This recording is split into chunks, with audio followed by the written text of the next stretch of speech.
Yo, what's up? Just getting caught up here for a second. Uh let me see. I saw Donovan win. Y'all seen that? Oh, they got a Keyshawn fight on the zone right now. The Donovan fight ended a while ago. But he got the win. Um Chuck Hudson Chudzakin. I can't say his name. I'm just gonna call him Chuck. Good old Chuck. He fought a good fight. He really did.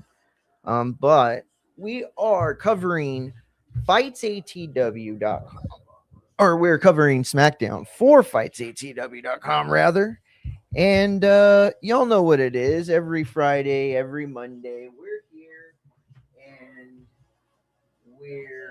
You thought I was going to say queer, get used to it. No, I'm not. Stop it. Watch Along Central.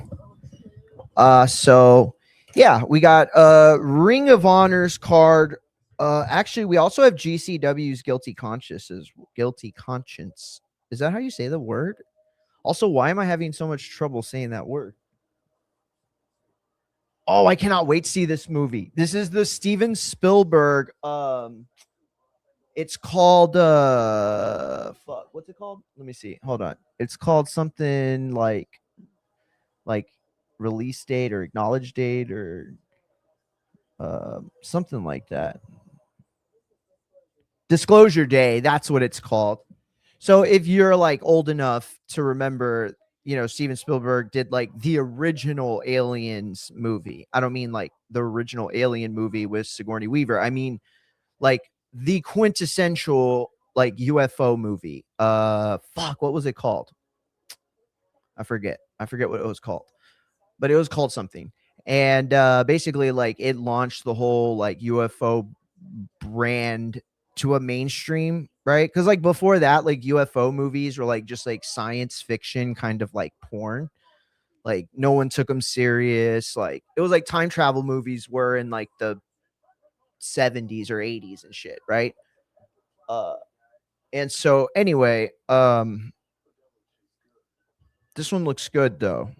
I'm not saying I don't think it's like a sequel or anything, but it's certainly like part of the continuity of what he's done. So like he brought us the story of Area 51, I guess you could say. Like what's the lake there? I forget what the lake is, but that's where they say like all the shit that they've done. And then like S4 and S9, whatever. Like if you know it, if you know, you know, right? And so it's like all connected to this like grander story of people's accounts going out to whatever lake at whatever canyon. I dates and names are not very uh I don't recall them well, but either way, he is like did it about because it's like there's this story that it's like hell Satan's tree or hell's tree. It's like this big rock formation in the desert out there. That the first time that um America came into contact, obviously this is all conspiracy theory stuff, and I'm not saying this like because I believe it. I'm just like relaying the information. Uh the alien ship came down, landed like on the top, like it stayed there for I think it was like a day, and then it opened up and there was like beans that came out, and that was like the first time that the US government or science or whatever in America, like, you know what I mean? So I guess the movie today, the one that's coming out with Steven Spielberg, will be like, oh, the New York Times has evidence. What the fuck? Why are Brie Bell? Oh, that's right, they're on the like or not random, they're on the free agency part of the roster because they're tag team champs. I don't think this helps to just keep putting them on both brands for like zero reason.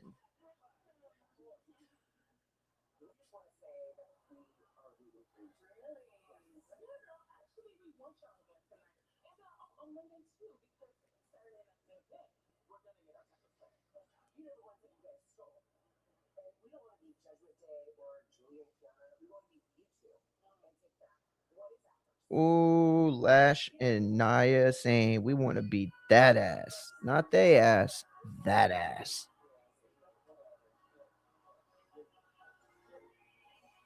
I don't know. It just feels so directionless, you know? Like Rhea and Io, there was like a semblance of shit going on. Yo, Leo Rush's new gimmick, dude. It's like it's just crazy. It's so crazy. And yet there's a brilliance to it.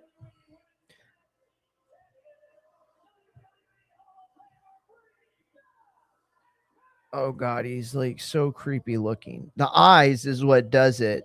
Have y'all seen the new Leo Rush look?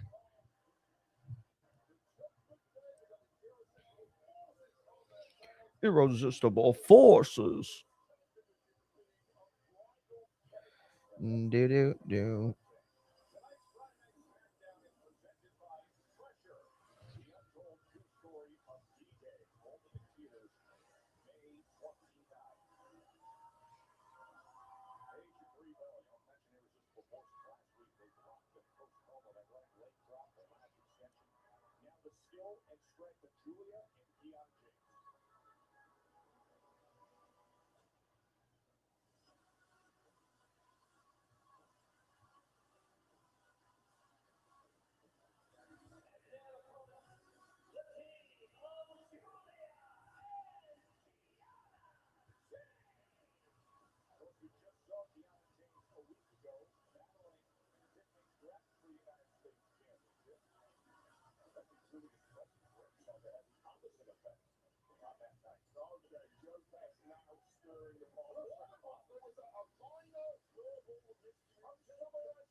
Nah, they don't give a shit. Where wait, hold on. I'm sorry. Where are you at? Oh, there you go. Oh, thank you. I appreciate it. Yeah. Uh yeah, thank you. I appreciate it. Um no, I'm live on IG right now. I wasn't at first. What happens is you have to get like a stream key to go live on IG from the server. And so sometimes like what'll happen is I'll set the whole IG stream up and I'll forget to go live. Because if I go live, everything else just goes live, right? Except for IG. Like you have to go to IG and then go live after you've already gone live on the main server. And so sometimes that's what'll happen. I'll just like leave it on red forever. Champ, Machine Gun Matt in the motherfucking building. Champ, did you see the battle rap poetry slam? Oh my god, it got Trick Williams over so much. He is literally being talked about main eventing SummerSlam and John Cena coming back just to wrestle him. Just kidding. It was terrible. And Lil Yachty is not the guy you get out to go and send him to rap. I'm sorry.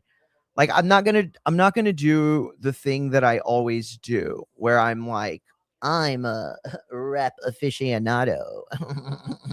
No, I'm not gonna do it. I'm not gonna do it this time. However, I feel like you don't have to be a rap aficionado to know that Lil Yachty is not the guy you send out to do a full freestyle segment. He butchered like the first two lines. And then he just ran through the whole thing, like as if he couldn't do it any other way, but to do it so fast that casual battle rap fans wouldn't be able to understand a word he said. That said, it was actually some pretty good bars. Hopefully, people get it. Let's get this shift over with. 8 to 5 tonight. 6 to 4 a.m. tomorrow. Damn, champ. Damn. Well, we'll be tapped in over here and make sure that that you're able to see the fight that you have been waiting for. The Gina Carano and Ronda Rousey fight that you what did you say again? That it was the greatest fight in MMA history? Isn't that what you said, right? I don't want to misquote you. Didn't you say you were looking forward to this fight in the same fashion that you were looking forward to Mayweather Pacquiao, except this is being fought way closer to their primes? Maybe I'm wrong. Maybe I misquoted you. I'm trolling. Okay, here's the other thing that sucks. If you have like DirecTV and then you watch like SmackDown, eventually you're going to get it's going to get cut off before. And AEW too. I don't know if AEW just goes over all the time or what, but I have had like every show cut off this year. Like at least a minute. Sometimes it's like 5 minutes of the show gets cut. It's crazy. What the fuck is going on here? Oh, there we go. All right, we are caught up all together now. Hell yeah. He said absolutely not. No, I know. I was just trolling. AW goes over all the time. Thank you, dude. Right? Fucking crazy. Let me say this, guys. Okay. And we didn't get talked about it earlier. Well, we didn't get talked about it because I didn't go live yesterday, but we didn't get talked about it earlier because there's so much going on right now in the boxing, MMA, wrestling world for which I occupy. But I will say this: AEW Dynamite was fucking great. I'm sorry. This isn't a situation where I'm like, oh, let me compare the two, or let me take the moment to shit on this product while I hype up another one. No, not at all. No. Because anybody watching and seeing MJF pass every bald-headed member of the AEW roster, both wrestler talent and AEW officials alike. We even got Johnny Hungy on there. Fucking all 10 seconds of TV time that he's gotten all year. That was great. I thought. But seeing MJF and the bald people just like, like it's like the universe's way of kind of showing him what is possibly to come, you know what I mean? And I don't know, also teasing that potential MJF match with Ciampa. Damn, that's really good, dude. That's so good. That's what I want more than anything. Not more than anything, but it's definitely something that I want. I have YouTube TV and I miss the end of the show all the time. I know, dude. That it's just bullshit. It's going to be interesting to see when the countdown to find a new home gets to the end for AEW. I'm going to say something that most people are going to disagree with. I don't think we're going to have a crazy situation play out. I really don't. I think if we were going to see a crazy situation play out, then we would already be getting narrative from AEW. Like not specifically from AEW, but we'd be getting it from like their sources or like their people in the media, right? Obviously, like Dave Meltzer, is somebody that people think represents a shill for AEW and Tony Khan. Not saying that's the truth. I'm just saying that does exist, right? Writers and journalists and content creators, streamers, they will sell their soul sometimes, right? And just be like, yeah, I'll suck the product's D. Why not? Bring them on over here. Slurp, slurp, slurp. And it's inauthentic, but people got to make bread. I ain't hating. Oh my God. Julia just landed on her fucking head. Oh my God. Did y'all see that? Jesus. I'm going to try to see if it's. Oh, damn it. It's not there. Dang it. I thought I could catch it in time so I could show y'all. I mean, I could just rewind it, but. Page of the DDT, and that is over. Oh, okay. Here we go. I'm going to be able to show it to y'all. Oh my God. This is crazy. Watch. Dude. This is going to be crazy. I'm going to show this. It's a problem for sure though, you have to admit. Oh yeah, it's definitely it's not that it's not a problem. I think it's not the same problem that people think it is. This isn't a situation where it's bust or go home, right? First of all, there are probably parameters of their original deal that had some sort of, you know, inquisitive number, or sort of like plan B alternative. I mean, I'd assume, right? Like, how could you not in this day and age where cable companies are just like, or channels and studios are just like going belly up and merging all the time. Like, I don't know. I don't know. Maybe I'm wrong, but I just feel like ultimately there's nothing that's going to deter them from being on TV until that contract was going to be up anyway. Now, 2028, we can have that conversation. Be careful, Mario. Don't forget the feds are attacking streamers. Yep, I know. Although they were never gonna, they were never gonna uh patronize me anyway, so fuck it.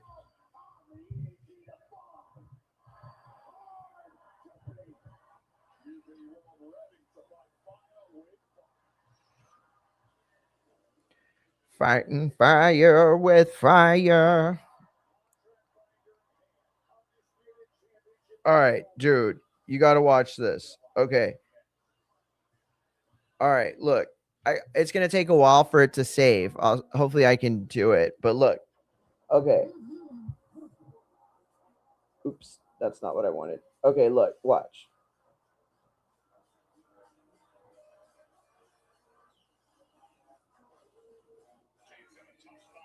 All right, watch her head. Oh my god, dude. That was stiff. That was stiff. That was stiff. Yo, and she didn't have to do that, bro. Like, that was like not necessary at all. It's hard to tell whose fault it was. Oof. And just like that, right? Like, it's not even something major. It was just like, oh, how am I going to fall back? And on her neck, apparently, was the answer. Oh, man, I can't wait for this. The Masters of the Universe movie. I was a little young for it when it was actually on TV. That's why I'm a wrestling fan, because it's like wherever you grew up, whatever era you grew up in, right? Like Saturday morning cartoon era, like Tiny Toons or Looney Tunes or whatever the fuck, right? I grew up in the Saturday morning wrestling and Saturday evening wrestling era, which is a weird situation seeing as they were promoting streamers just a year or so ago. Someone must have got one over on them. Yeah, maybe. Or maybe they just like want to control everything. Like they realize like, oh, Twitch will never be. I don't know. See, I think Twitch would be a partner with them. Beyond what I'm saying, like they're, you know what I mean, the partnership where you can like use certain content and stuff like that. But I don't know. They're not gonna listen. The Fed's not even gonna come close to letting the world of streamers merge until it's like absolutely necessary. Even then, right? However, if they were smart, uh I don't know, it's like you go on Twitch and you'll see there's like way more people, that are more likely to consume your product from a week to week standpoint than you're going to find on terrestrial cable, right? Lineage cable or whatever the fuck it's called, legacy media is different than the lineage of cable TV and how it operates. But as it dies, it certainly gives more credence to the idea that they should be getting streamers in on the deal.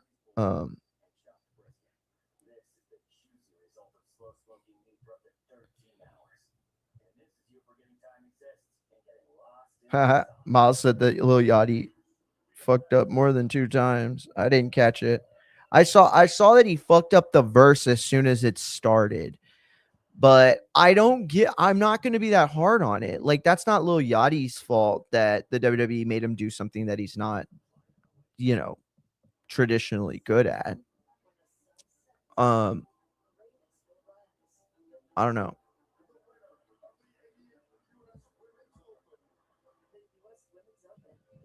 Oh shit, who's winning the golf tournament? What is it?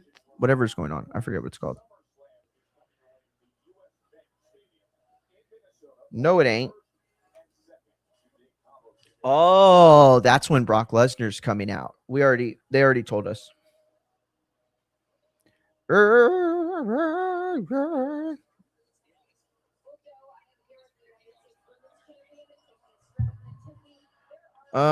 That's what I'm saying.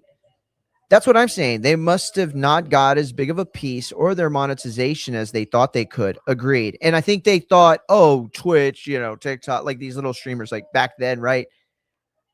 And now they're like, oh shit, this is way too much to take over. This is like way too much to, try to get a piece of or whatever. Because some streamers had more views than the WWE would generate solo. Absolutely good point. Absolutely good point. Oh shit, Chelsea Green.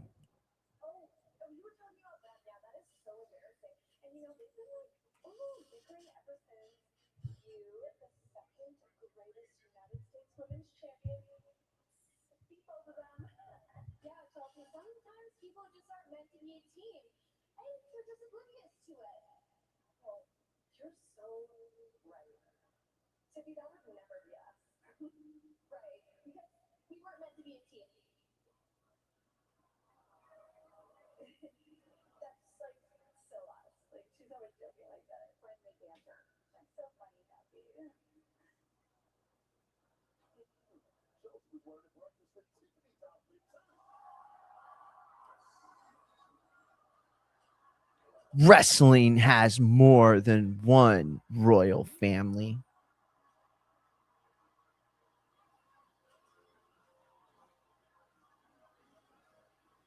It's like, here's the thing, right? If we're going to talk about like who's the best royal family, shouldn't it be the or like if we're going to talk about who's the like top wrestling family like of all time? I don't mean like right now.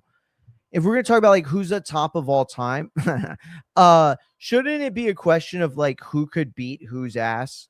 Like if we got like all the families together and like made them have like a Hunger Games battle royal, right?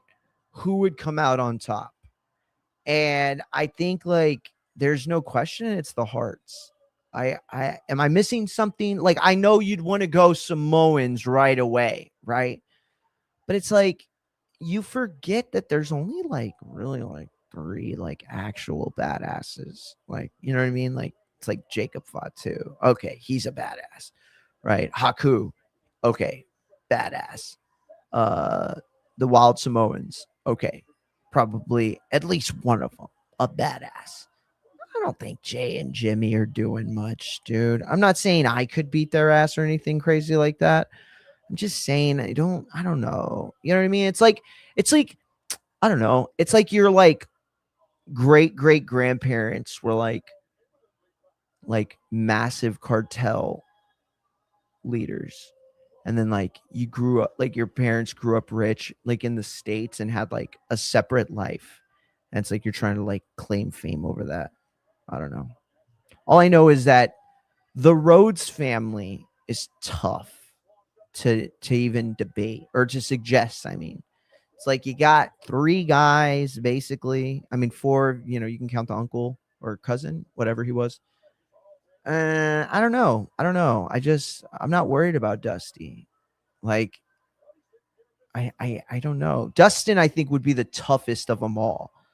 Like, if you had to get into a bar fight with the Rhodes, dude, I'm going straight to Cody. Again, not saying I could beat Cody's ass, saying that I could definitely not beat Dustin's ass.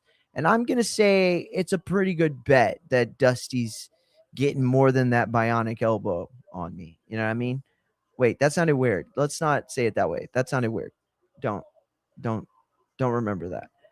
But all I'm saying is, like, of all the ones you would want to fight, Cody's the one you want to fight, right? It's kind of like,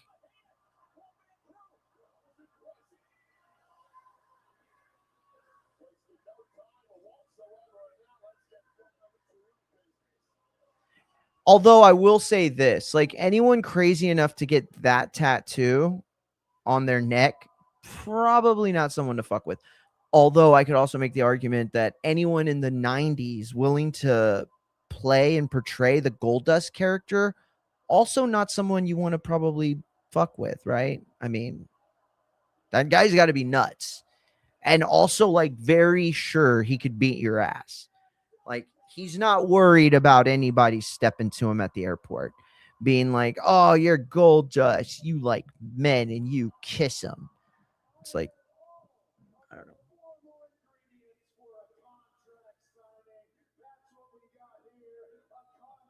I feel like this is Cody's like 7th contract signing this year. I swear, I feel. Didn't they have one with Drew, or did they not? I know they had the one around Christmas where it was like a vignette that they did, which was actually really cool. I don't think they had one with Jacob, right? No, Jacob was that therapy session that they ended up having. I love Gunther's music. He's gonna fucking get you.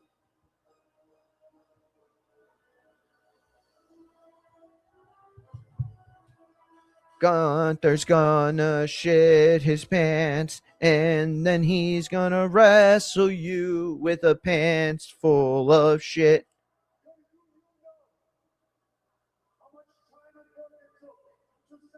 Yo, Career Killer doesn't have the same ring as Legend Killer. And I know you can't run that back because of Orton, but Career Killer sounds like nobody should work with you because you're going to, like, say something racist on TV and, like, kill everyone's career with you.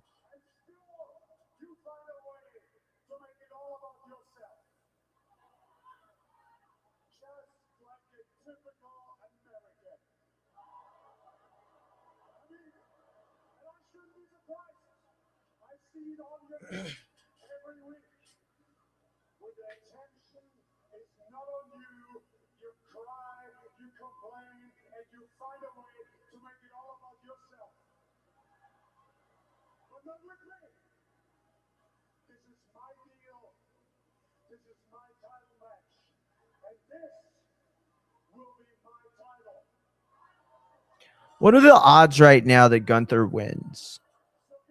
It's got to be lower than Jacobs were for sure going into the title match of Backlash with Roman. But what would you, like, realistically put him at? I think it's more than 10%. I think it's less than 25 though, right? It's got to be less than 25. And you got to assume that Cody though loses his title first before Roman, right? Like, if you had to assume one of them was, it would be the booking of the fucking WrestleMania next year, right? You run the Cody Rhodes and Roman back with both of them literally keeping the title till then. And it's like, oh shit, who the fuck wins? It would be a really bad 2026. I'm gonna guess. Triple H, I don't think they're very good. I mean, wrestling isn't really designed for, someone, especially a face, to hold the title for like a super long time.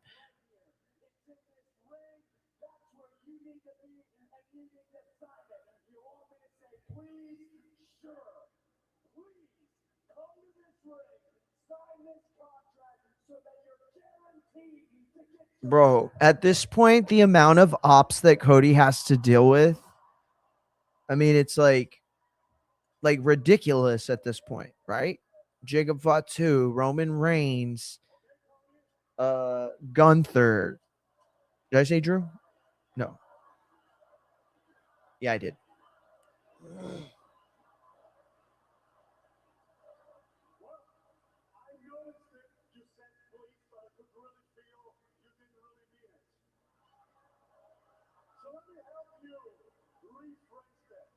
You know, and I think this whole booking is essentially like trying to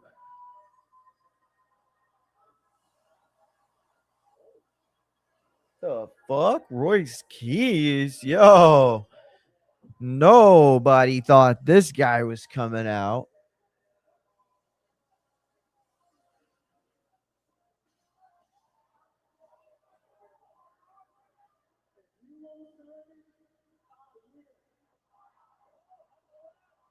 Yo, what? That's not how contracts work.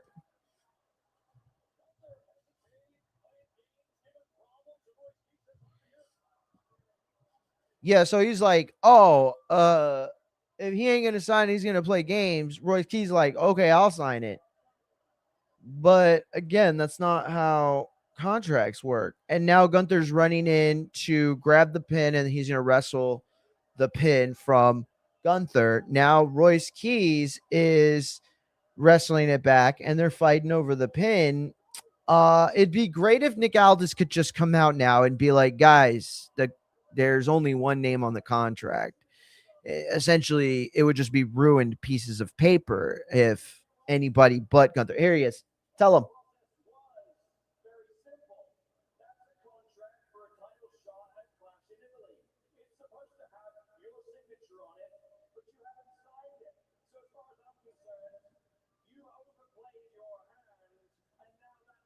This is AI booking. This has got to be AI booking. The rationale, though, you understand, right? The rationale of this is pathetically low. So if I ran in the ring and got by security and somehow managed to be in there long enough to sign my name, would I get the title match against Cody at Clash in Paris? Is this how contracts in WWE work now?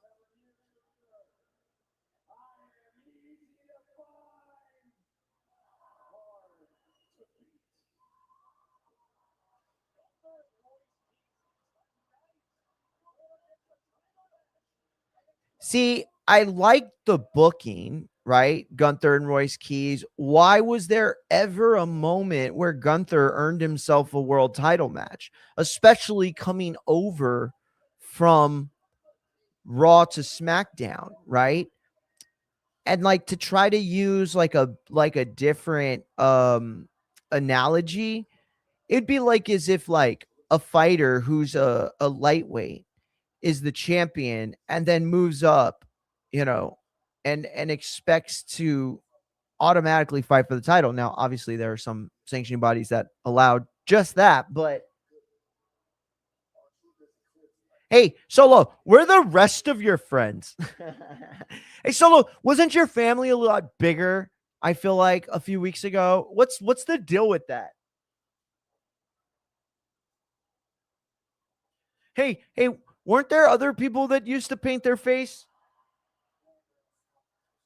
Yo, Nakamura in all black. It feels like he's wearing. It feels like he's wearing. It feels like he's dressed for his own funeral. Oh fuck.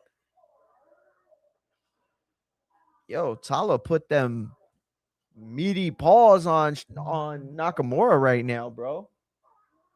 Yo, he wedgied him. He wedgied him. Yo, he wedgied him. I swear he wedgied him. I'm gonna show y'all. He wedgied him. Talatunga, Talatonga, the tallest Tonga, just wedgied Nakamura without a doubt. I mean, like by the waistband up the poop chute.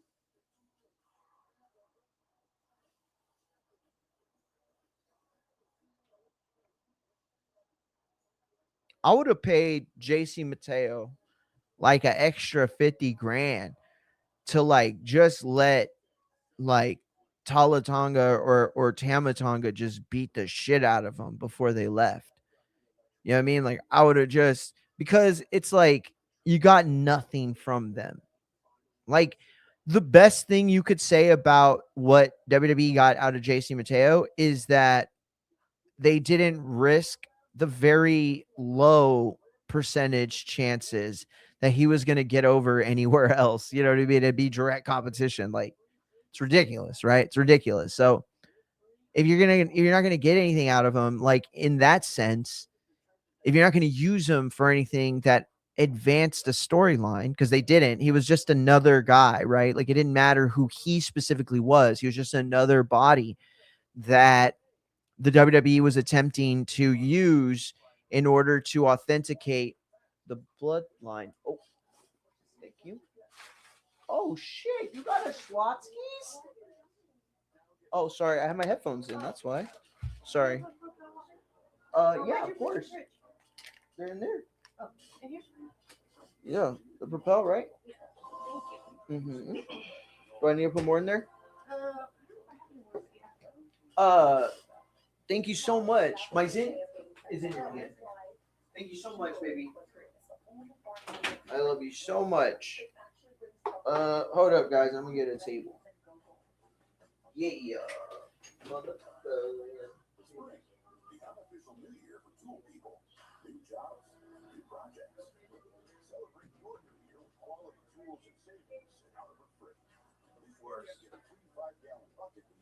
I get that.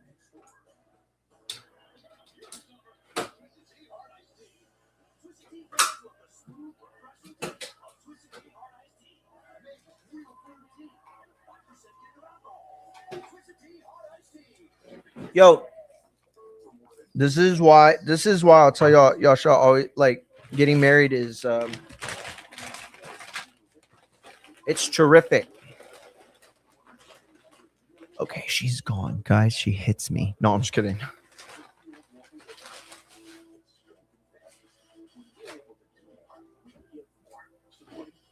Wrong one. I'm sorry, baby.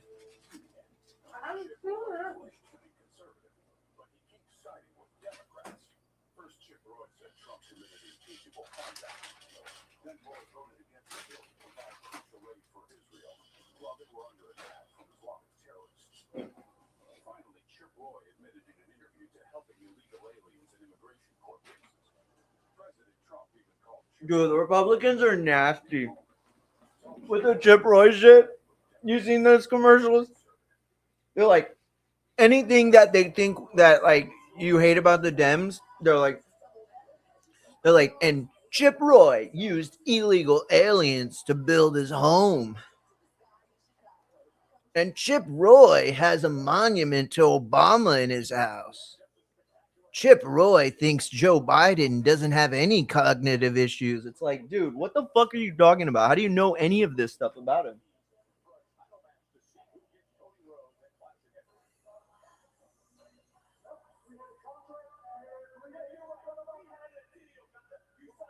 So I would say, okay, Paul, this negates our deal. We had a deal. You said this. So now you owe me another one, Paul. You owe me another one because Royce Keys got my shot. And then boom, Brock Lesnar. Shout out to Alex in the chat. He said, just got out the theater. Good movie, but it personally gets a thumbs down from me. You'll probably like it. Huh. Strange. I'm not strange, but it's funny because it almost sounded like he gave me a recommendation based on knowing me well enough that something he didn't like, I'll enjoy. But I actually fully understand what that means. Or not, I don't fully understand, but I understand how that can mean what it means.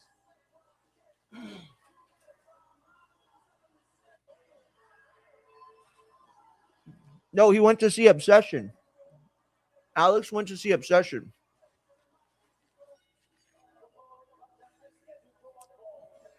The Michael Jackson movie. No, my wife keeps trying to make me go see it though. As long as Mortal Kombat is gonna be like on Hulu, or Netflix or wherever, or HBO probably, right? As long as it's going to be on Max in like the next month and a half, like 6 to 10 weeks, I can make it. I can make it work.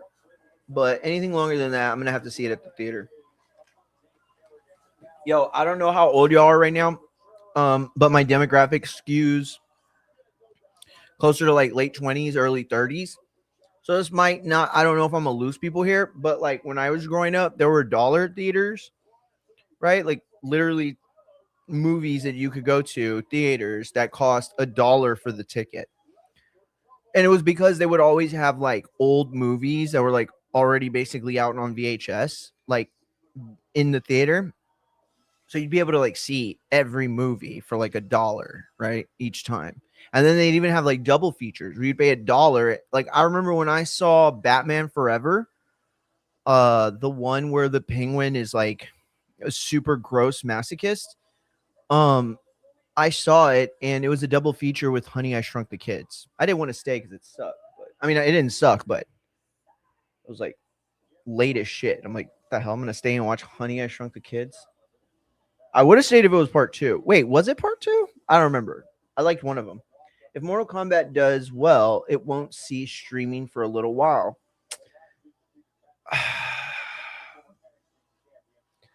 However, didn't they put out Mortal Kombat when Max was first coming out? So they were trying to do that as like a reason to get Max. Damn, you might be right. Bat nips. Yep, that's the reason to watch. Bat nips.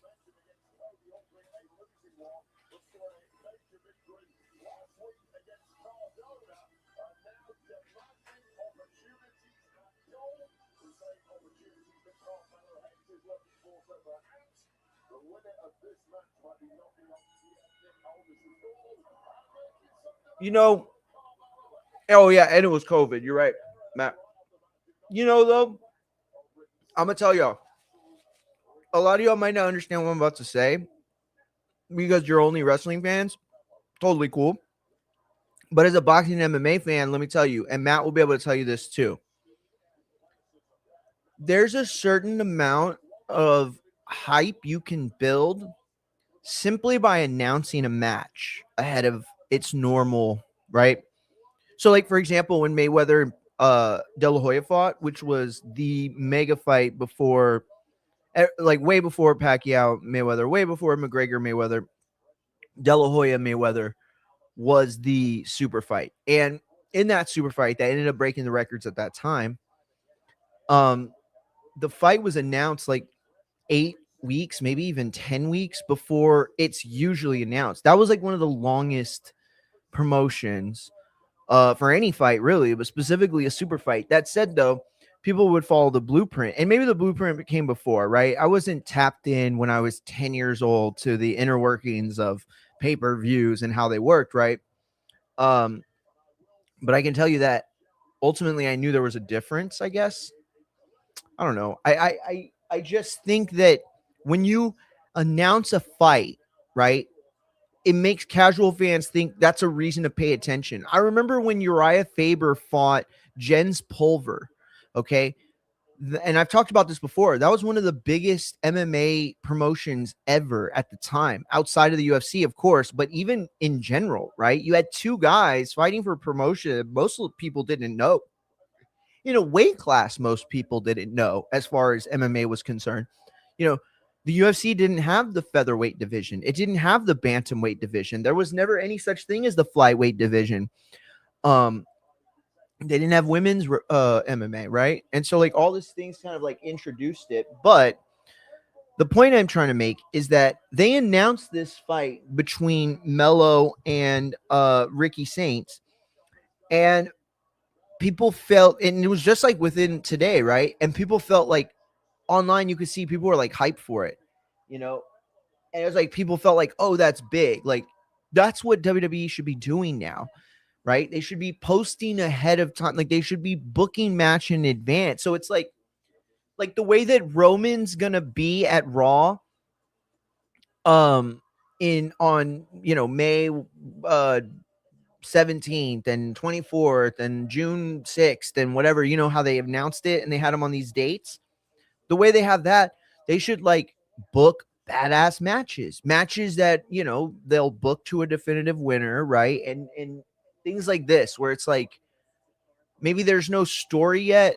Maybe this isn't a match that's going to lead to anything specific, but it's just a banger that, you're going to give the good people of Boston, right? And then they're different. So it's like every time you go to buy a WWE ticket, it's like, oh, Roman's going to be here. Oh, cool. Or like, oh, Cody Rhodes is opening the show. Oh, that's badass. Or like, oh, there's a 6-man tag with the women's champion and blah, blah. It's like, oh, cool. But it's like to have a match, like a specific match that you promote around. That's the way to make things feel like prize fighting. You know what disgusted me the most about the pandemic? One of the first places that opened back up to the public was a strip club in the city I lived in. Jesus Christ, really? How funny, because they need it the least, right? Like you could just make that money on OnlyFans. It's like, and it's like, where am I going to go to get like food? Oh, well, you got somewhere to go to the strip club. Little girl, I know you're only in here because you want some fucking food. Here, trouble.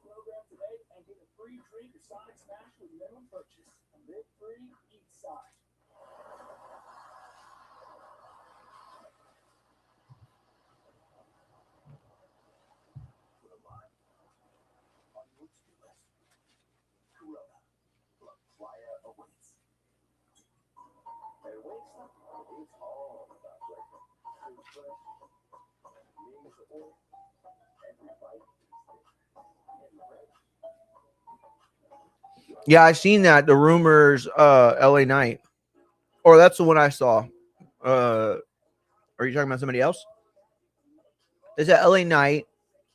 Um, I don't believe. It's not that I don't believe it. It's just that the reason people are saying LA Knight's cut or gonna be cut have like that's not proof. Like, oh, he's not been on TV, or oh, there's no creative. Like, none of that has any proof. Like, none of that's proof in and of itself.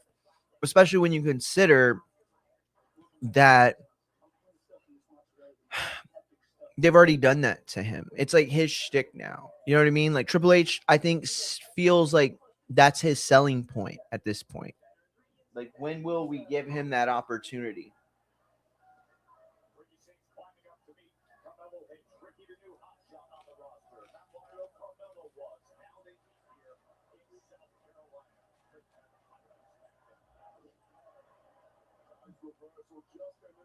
What's a wilder place to open up than the strip club during the pandemic?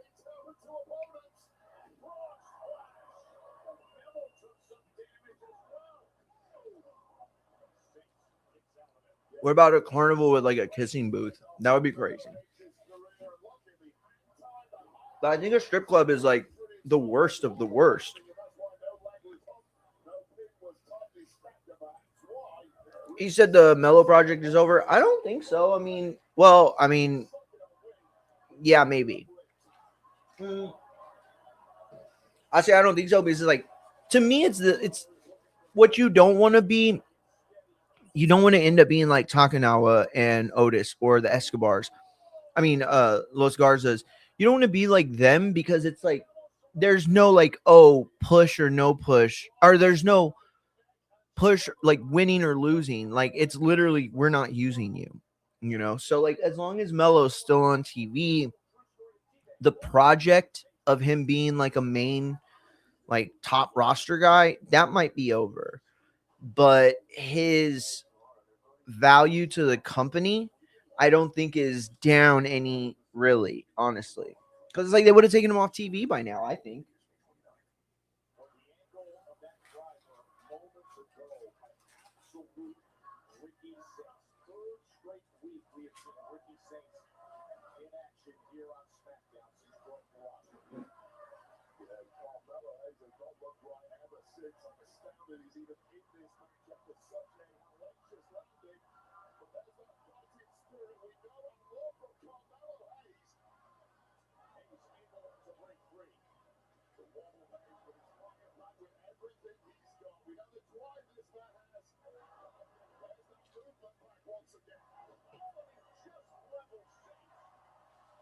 Melo was he was in NXT when Ricky Saints was, right? But they never had a match. Mm.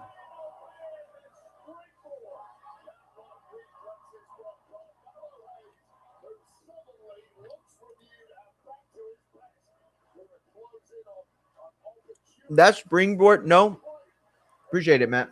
That springboard clothesline was crazy because he went the wrong way. You're supposed to springboard and go into. He went springboarded out. So you have to go so much further when you go this way, the side of the arm, than when you go this way. Like I could just turn around and go boom, but if I'm gonna go this way, I have to go all the way around to get to back to this point. It's like adding an extra second and a half to the move. But he did it without losing the time, is what I'm saying.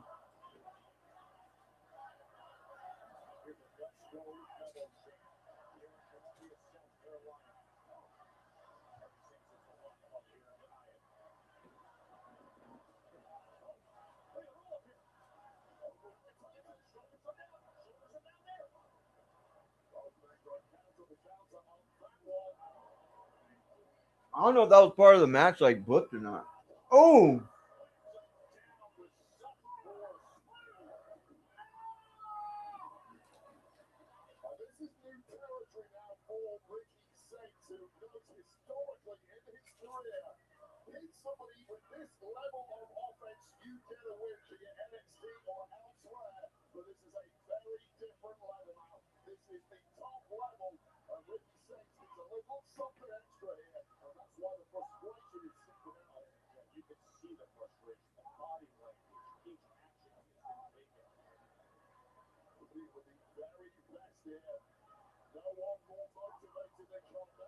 this is pretty high level stuff because Melo's trying not to end up in Ricky Saints' offensive wheelhouse. So he keeps dropping down, holding the foot. Oh, nice. Like, oh, he kicked out of a first 48. Yeah, the Melo project's over, I think.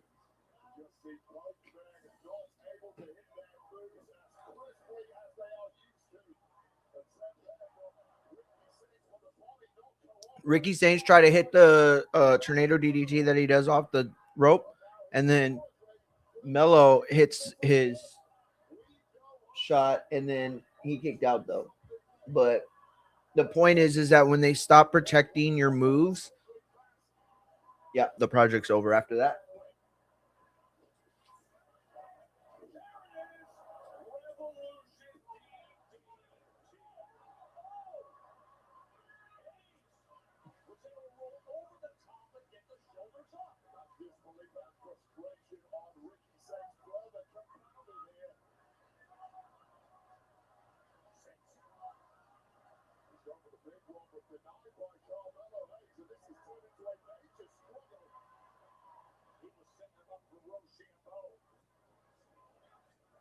Bro, this is clunky as hell, bro.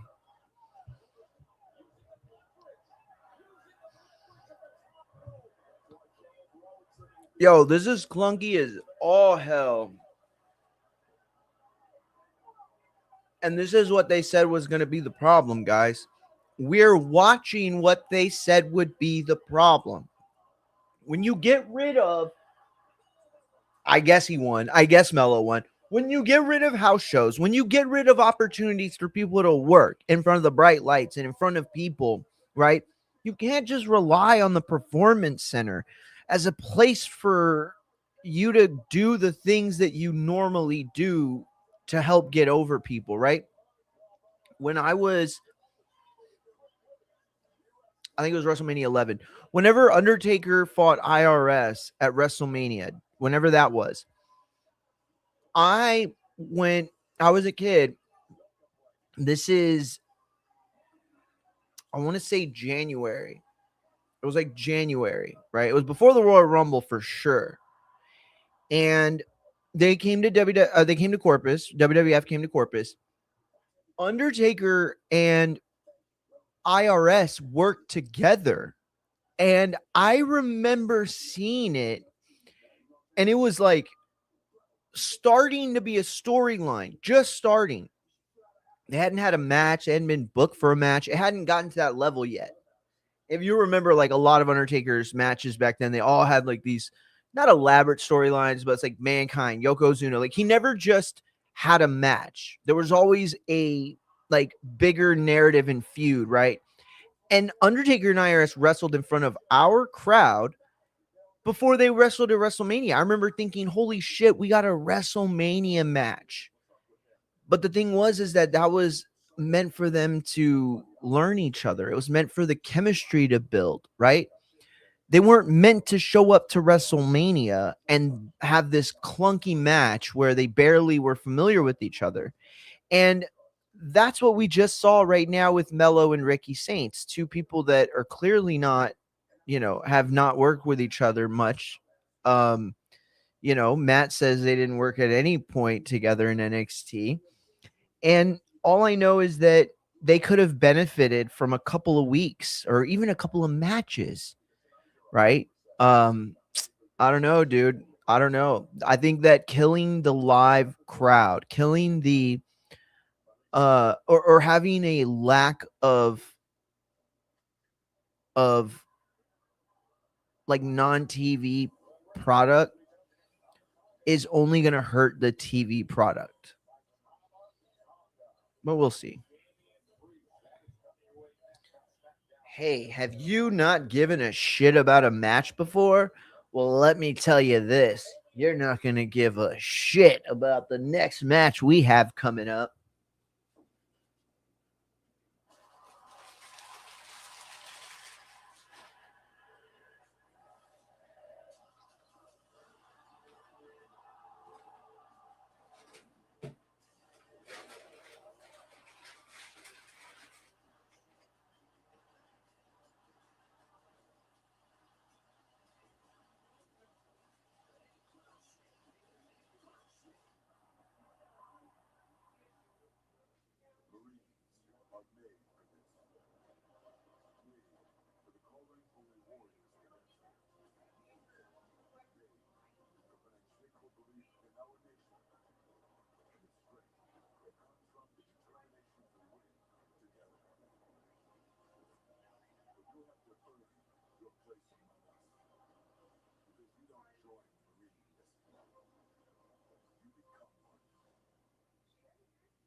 What's the matter, Choco Girl? Huh?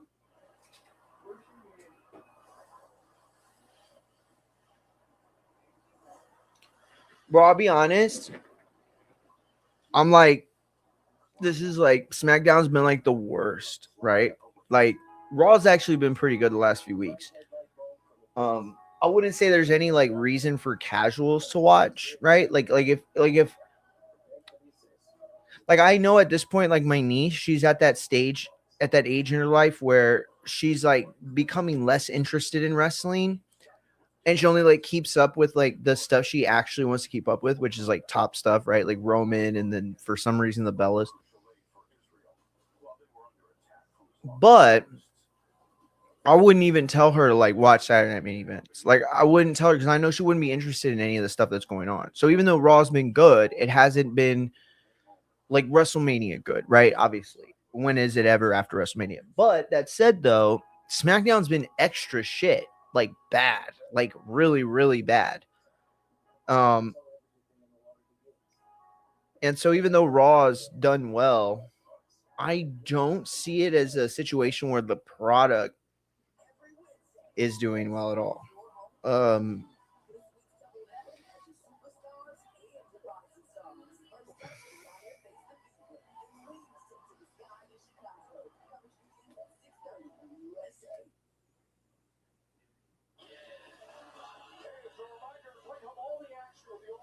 is curveball one word or two?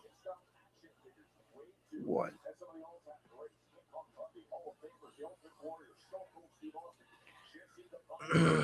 uh. Anyway, I was saying all that because I would so much rather right now talk to y'all about the documentary I just saw on Netflix earlier today. It's about this little girl. Oh, Danhausen. Hold on.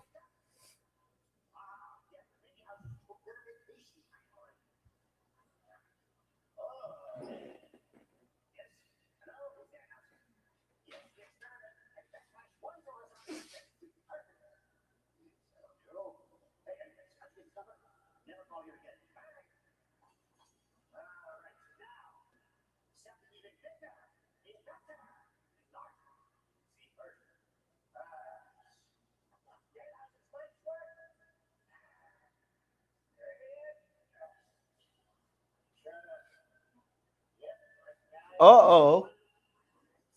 What do we have here? Okay, the Danhausen's with the cloning machine, and it looks like he's building a new clone, a jelly roll sized clone, if you ask me.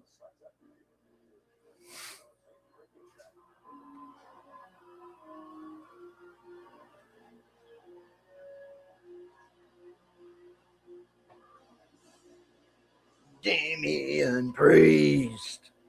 Who gives a shit?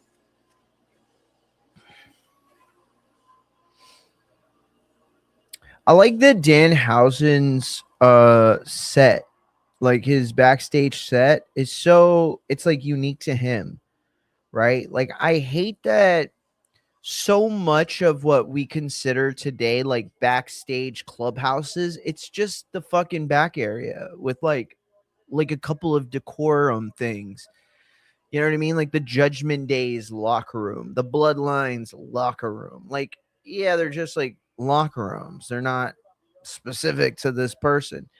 This is specific to Danhausen. And obviously, you know, you have to suspend belief because it's like, wait, there's a room that looks like Danhausen's dungeon in every arena in America. No, of course not. However, there is a truck that brings all this shit. So stop thinking about it.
Like it just feels like the difference between Raw and SmackDown right now. It's like they're just like limp dicks. I'm sorry. I know that sounds terrible. I shouldn't say it that way, but it's like the difference between that. Like one is like, oh my God, this is about to happen. Dude, that's pretty crazy. They're doing this. And the other one's like, oh. It's like, oh, dude, did you hear Damian Priest face Tama Tonga? Like my question, my interest level would be here. This is where my interest level would be. Oh, did they mention anything about the other MFTs? Did they use the faction name MFT? And then somebody would be like, yeah, the match ball. And I'm like, wait. Did Tama Tonga have his face painted? Like, these are the things I'm asking. Like, and WWE, it's like they want us to go back to the level where we're all just like children in our heads, right? Oh, that guy's not on WWE TV anymore. Well, then he never existed. Well, then he's a phantom of our imaginations. Lex Luger, what's that? What's a Lex Luger? Is that a gun? Is that a gun owned by a guy named Lex? And somehow scratch the R off of Ruger and put an L? You see how stupid this sounds? It's not me. It's WWF. Yo, Tama Tonga looking jacked as fuck, bro. What the fuck kind of gear is that? Get me some ASAPs. Yo, he looks crazy jacked right now. Crazy jacked.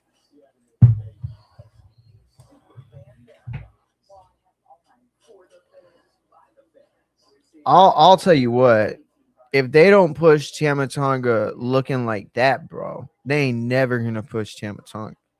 If Tama don't got a crazy good, awesome program heading into SummerSlam, he never will. Like, what else could he do? Like, is he gonna go to like Brazil and get like knee implants to be like three inches taller? No.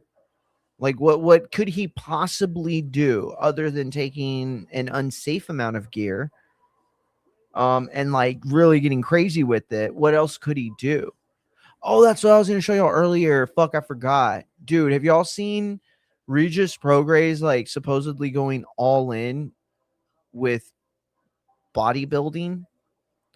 Some guy was interviewing him and he posted on his channel, and he retired from boxing, obviously, and now he is like wanting to become a bodybuilder. I think I'm gonna hit him up. I do. I mean, I haven't talked to him in a long time, and we're not close. I mean, I've just interviewed him many times. But I think I'm gonna hit him up. I think I'm just gonna be like, dude, this is gonna sound crazy, but if you need any help, if you need any work, come to me, dude. I will be your AI not owned by a billionaire. I'll just tell you all the things that I know, and you can make up your own mind. But I'll be honest about everything. So, if you got anything, champ, let me know. Because it's like you can't trust the fucking YouTube fitness world, right? You can't trust the social media online fitness world, right? That's like Liver King shit, right? Liver King type shit. Joe Rogan selling supplements type shit. And don't get me wrong, I take a bunch of supplements. I think supplementation's fine and good. It's just that sometimes I feel like Rogan gives the impression, or at least he did, that you could somehow just take the supplements and be healthy. No, that's not really what it is, right? Like, you have to, supplements are supplements for when you need supplementation. Sounds like ridiculously stupid, but that's exactly what it is. If you don't have the time to consume the protein you need throughout the day, well, supplementation can help. It can supplement for what you need, right? If you want to take extra vitamin C or vitamin D or vitamin K or whatever the fuck, right? BCAAs, aminos, whey protein, carbohydrates, like whatever the fuck ever. It's all within the realm. Although I will say this, peptides are becoming a huge problem. Friend of mine that Matt knows, he used to be my boss.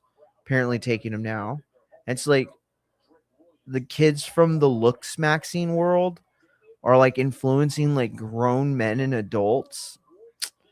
I don't know, dude. I don't know. I have a lot of controversial things to say about the looks maxing stuff that people would probably get mad at. But who don't they get mad at these days?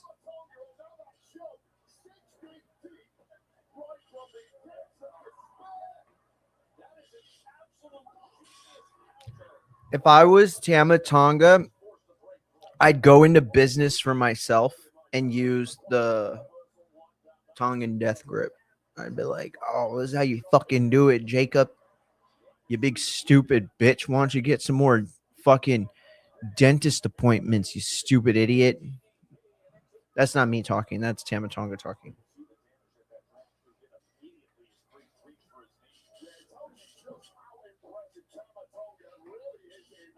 This is no offense to anybody with red hair, but if I ordered a pizza, like for example from Pizza Hut, I'd need them to tell me that if a redhead was making my pizza.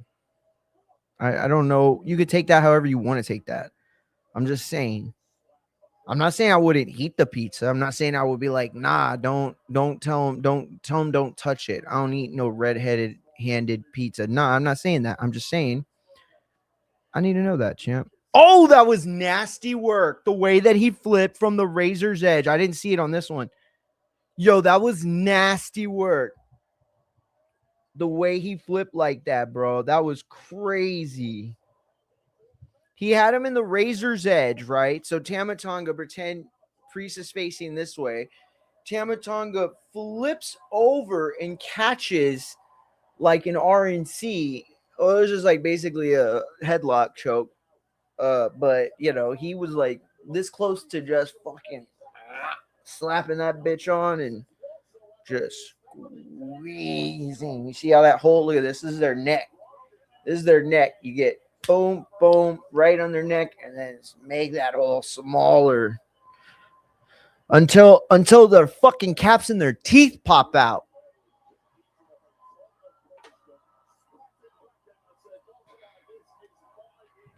Not tonight. Wade Barrett said that like as if there's this comedian I've been watching that I've been his like stuff's been popping up on my timeline. Dude, he's so funny. He's got a bit where he's like, "Yeah, man, you know, people that want to fight are psychos." He's like, I went to the jujitsu gym to try it, and you know, just so you understand, you're in the locker room with guys changing that have never again tattooed on their back of their ass like a tramp stamp. He's like, and then you're rolling with those same people later, and they're like beating the shit out of you with this intense look, and they're like, never again, never again. And he's like, I didn't touch you. I don't know what you want from me. I'm not your uncle. It's hilarious because it is can be like that sometimes.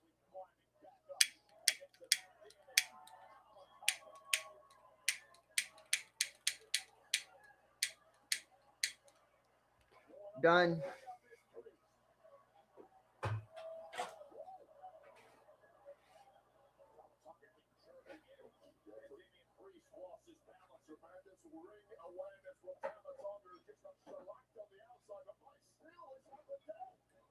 Ooh, that was nasty.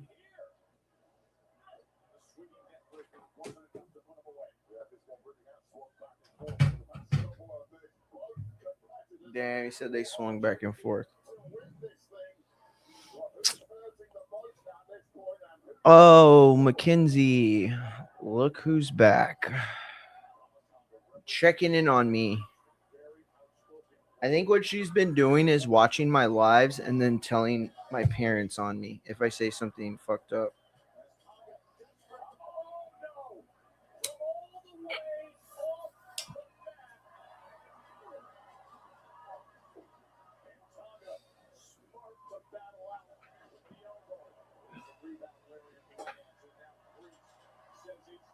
I don't think Pre should be doing the untucked singlet thing, you know? He just doesn't have the physique for it. Yeah, Tabataga just got dog walk, bro. But you look at Jax, so all right. What's up?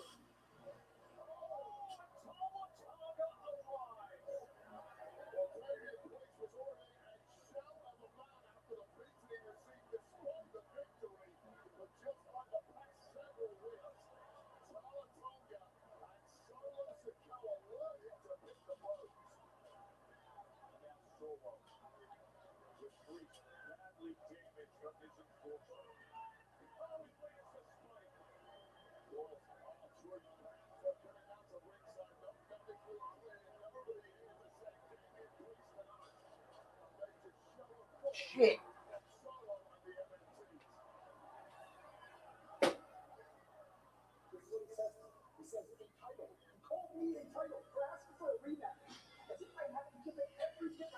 I just burned a hole in my rug. Don't tell my wife. Yo, there's like no hiding it either. It's like a black hole that literally looks like nothing else but.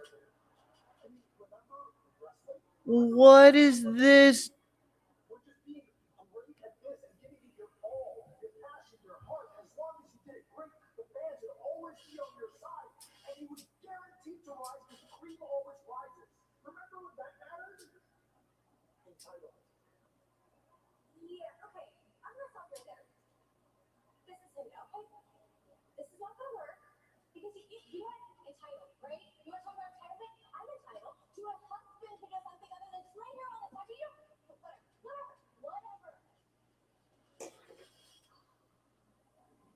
This is way too long for this storyline. I literally thought they just quit doing this.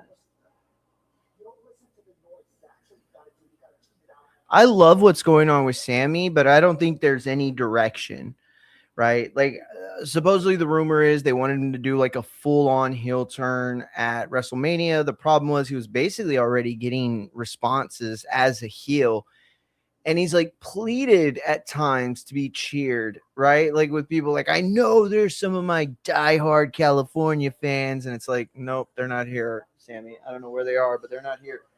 And it's like, it's like he's just been pleading with us. But the rumor is that he didn't see himself as like a traditional heel. So he's like trying to do something like a little different per se. Look, here's the problem. You want to know the problem with all this? Continuity. Breaking it, right? Breaking continuity. Storylines, like off and on, pausing and playing. And here's a couple examples right here. We haven't seen Johnny Gargano in a while, like in a little bit, right? And when he comes back, we see him in the same shtick he was doing since Ciampa left. Like, that's what we're doing. Let's look at the two careers right now of Johnny Gargano and Tommaso Ciampa. Who would you rather be right now? Who would you rather be in those last 3 months of their lives? Tommaso Ciampa rather is getting so many opportunities to do something outside of the box that he was limited to in WWE.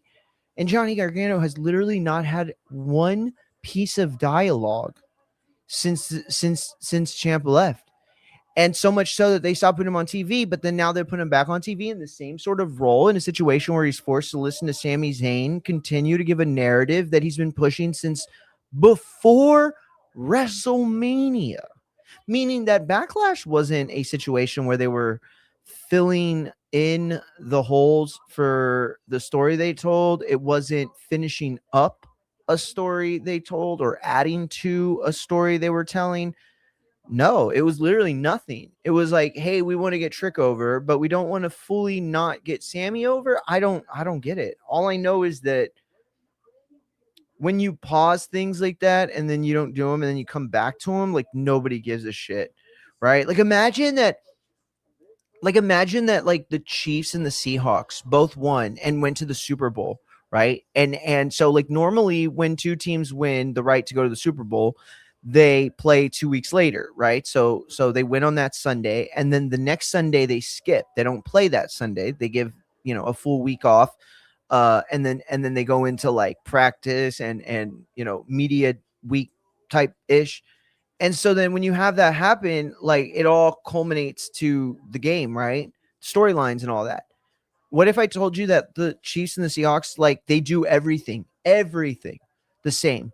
So they win on that Sunday. They're going to meet each other. They take that Sunday off. And then the next week, heading into the Super Bowl, they do all the pre stuff and all the, promotional stuff that's done on Super Bowl week. And then when it comes to Sunday for them to play the game, they don't. They just don't.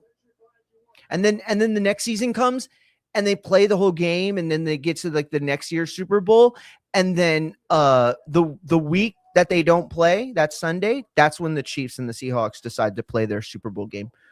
Would that be fun? Do you think that would make the NFL better? Do you think that you would enjoy football more if the Super Bowl wasn't played when it was supposed to be played and they just waited like a really, really long time, like a year or like even 6 months or 6 weeks, let's say? Would the Super Bowl be as impactful if it was played 6 weeks after the final 2 games to decide who the NFC and AFC champions are? Would people still care? I mean, sure. Would as many people still care? Probably not, right?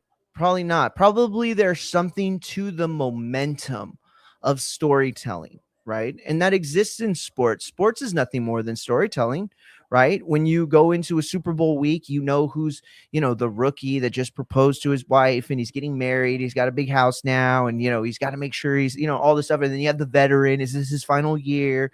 If he wins the Super Bowl, will he call it quits? Like these narratives. Two brothers, they play on a team, right? Obviously I'm referencing the Eagles and the Chiefs, but like any two brothers, right? It's like, oh, there's a brother that plays on the Chiefs, and then his brother plays on the Eagles, and they're playing each other in the Super Bowl. Are they going to take it easy on each other? Are they going to go hard at each other? Like, who's the mom rooting for? Who's the dad rooting for? All of these are narratives that go into the fucking Super Bowl, and that is what makes casual fans watch. See, for those of us that just like sports or like that sport, we can just appreciate the talent. We can just appreciate when we're seeing the best in the world do what they do at the level that they do it. We can just appreciate, right?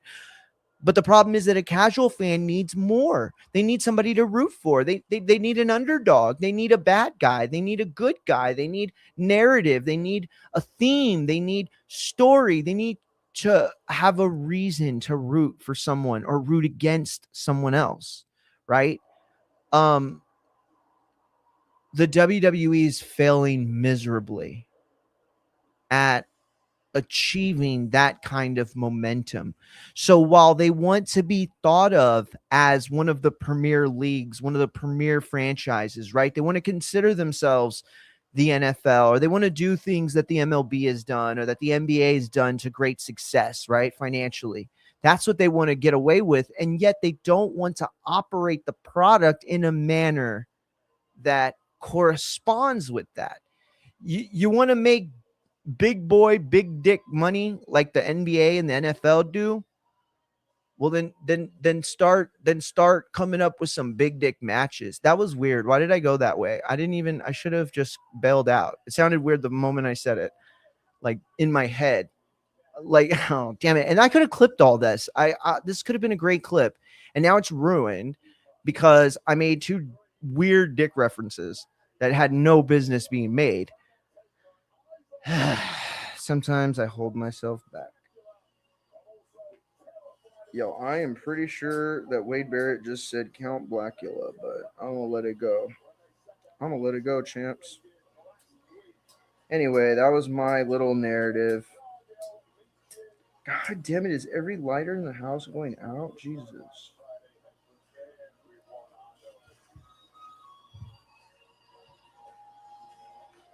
Caller Jake Cargill. Is that's supposed to be Deadpool, right? Your mama.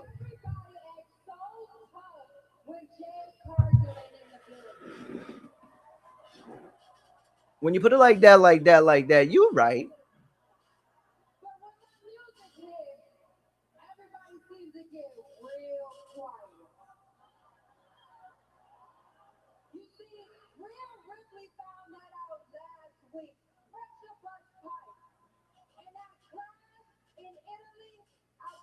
She's dressed for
bro.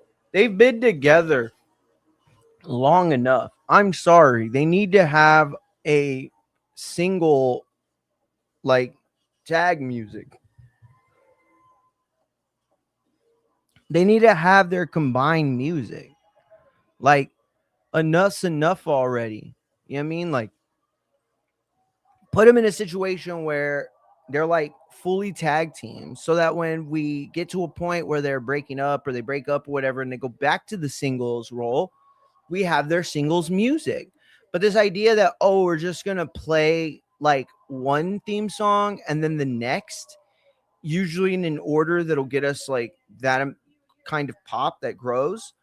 It's just like, I don't know, it's stupid to me. Like if you're just gonna have them be single, be single. Like if you're gonna put them together, then make them a team. You understand there's a difference between two single entities working towards the same goal as opposed to two teams. You know, the Rockers dressed alike, the Heart Foundation wore the same colors. It's not hard. It's not rocket science. It's not.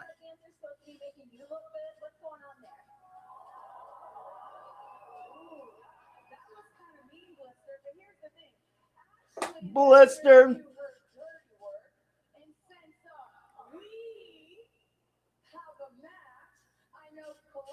I like Blister.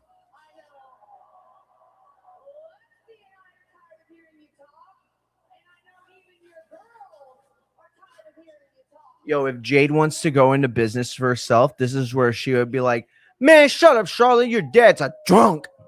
And she'd be like, how are you gonna come back from that? Yeah, Charlotte. Okay, well, let me tell you. I saw a TikTok of your dad pissing himself at a TJ Fridays in Florida.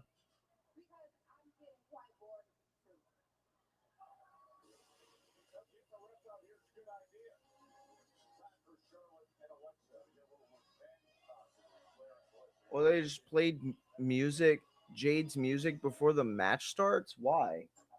That was ridiculous.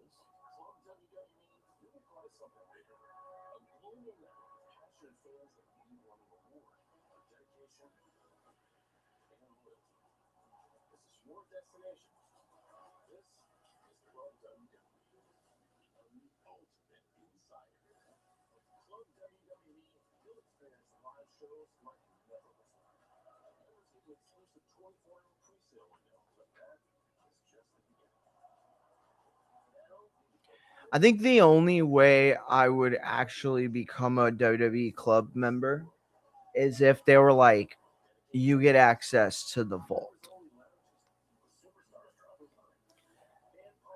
the entire vault.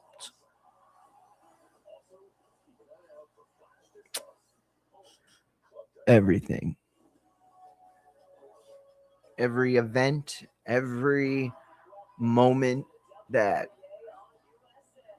you know, you've either never seen or only seen once. That I would become a member for. That to me is worth it. Just the content I could make from that content. Even if they had like a, oh, you can't talk about these specific things, like specific events, I mean, I'd still, there's so much that you could just go back to watch that is not available, right? And never has been available, if you get my drift. And all of y'all's minds are going to like the two places, right? But there are like so many more for me. We're not so many, but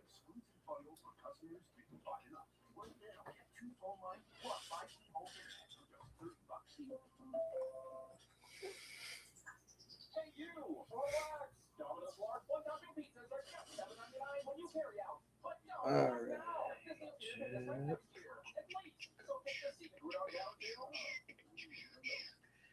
Do do do do do do do do do do do do do do do do.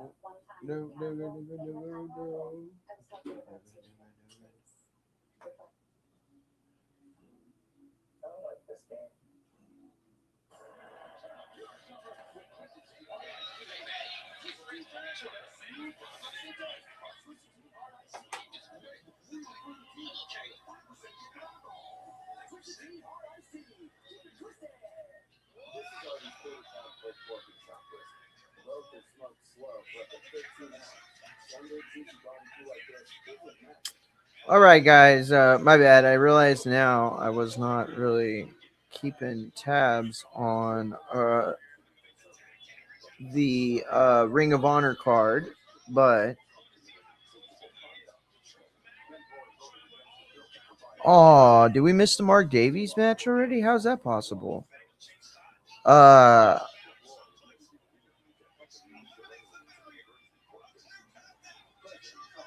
yo, what match is this?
I have no idea what match this is.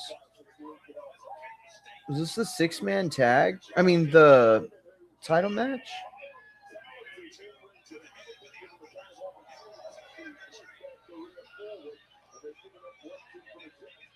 I didn't even know the Outrunner. Oh shit! They got big man up. Oh wow, that was impressive, dude. That was very impressive.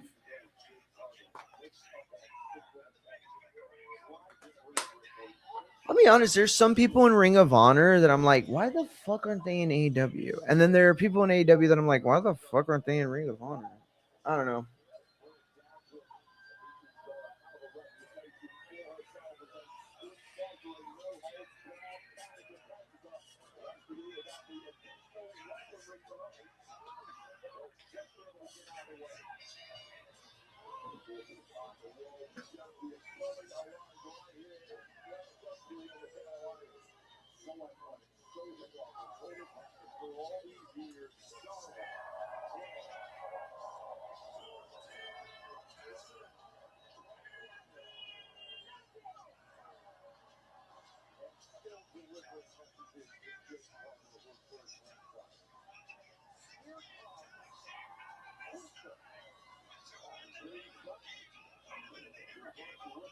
B-Fob.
Oh shit! It's them boy.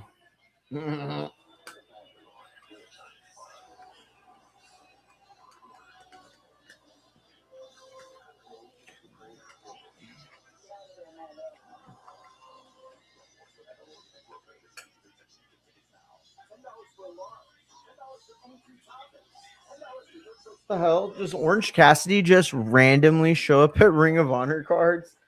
He's like, all right, I'm gonna go. I'm gonna go out on this segment. Is she really going out with him? Is she really gonna take me tonight?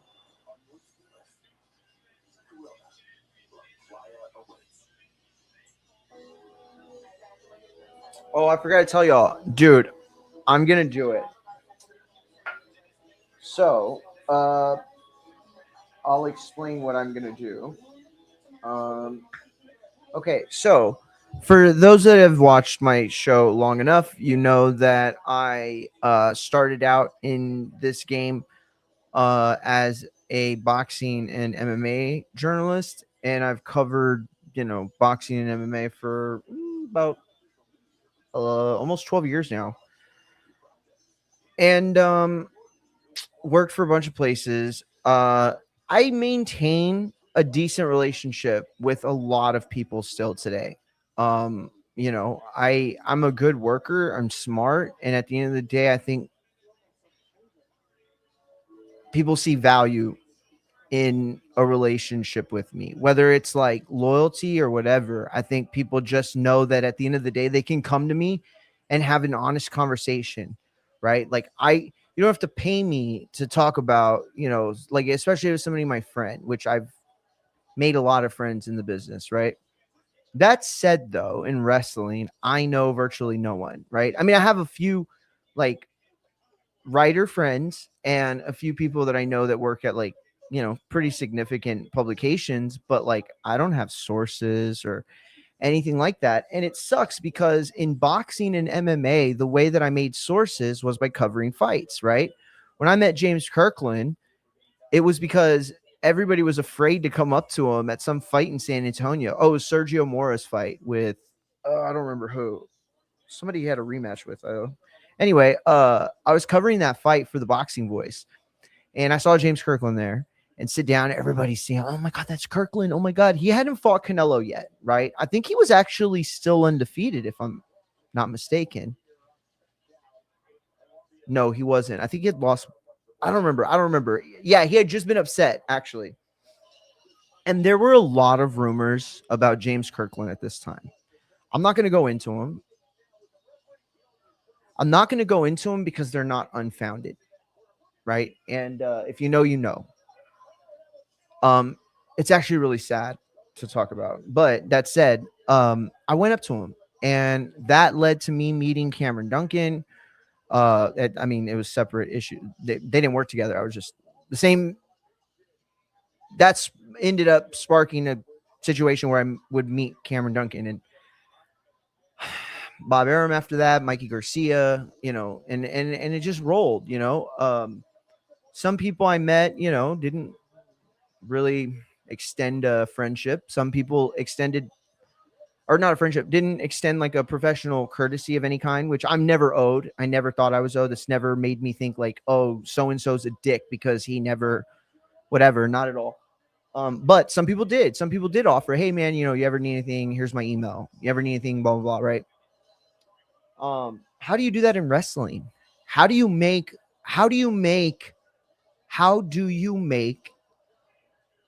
Vernon Forrest? It was that fight. Oh shit. Damn, I forgot that was the fight. Holy shit. Man, I've covered a lot of fighters that don't fight anymore. I don't even think about it sometimes. The only one I ever think about is Paul Williams. I feel honored to have been able to cover that fight, even though it was his last fight. And there were other fights that were like way more monumental. I don't know. It's just nice to have been at least a part of that coverage. But anyway, how do you do it in wrestling? How do you make connections in wrestling? If WWE won't give you a chance, or AEW, or none of them, until you have, thousands upon thousands of people watching you weekly or daily, then how does somebody like me, a person that has abilities, writing, journalistic abilities and things like that, get in a position where I can interview and push and help promote, you know what I mean?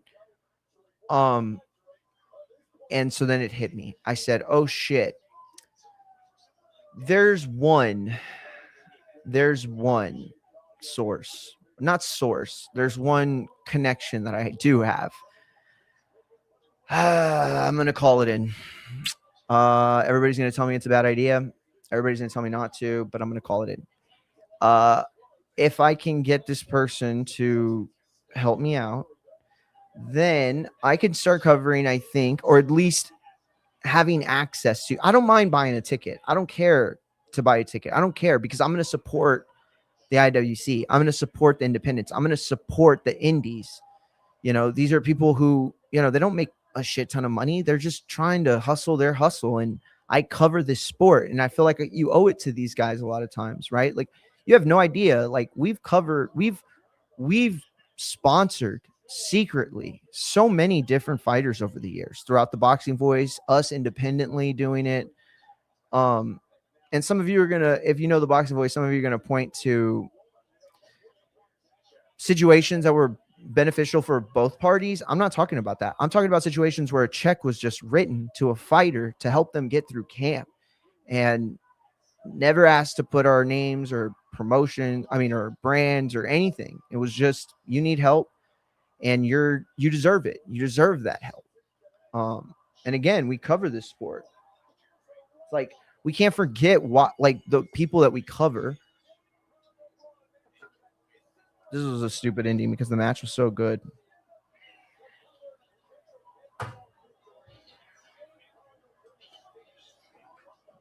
Oh yeah. No. That's a dude, and that's, man, great point. Yes, reality of wrestling.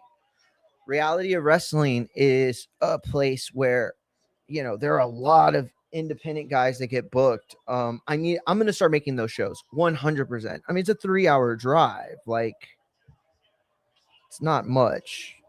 Not when you consider how long other drives have been. Bro, I went to go cover a fight in El Paso one time.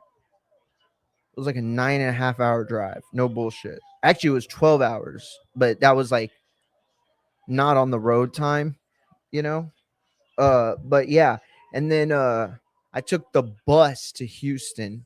Shit was like a 6-hour ride. Not drive time again. It was like a 4.5-hour drive time, but it was like 2 stops that were like 30 minutes each. And then I don't remember why we had another stop. It was like to pick people up 2 times and then 1 time for another reason. But yeah, dude, that was like the worst to cover a fight.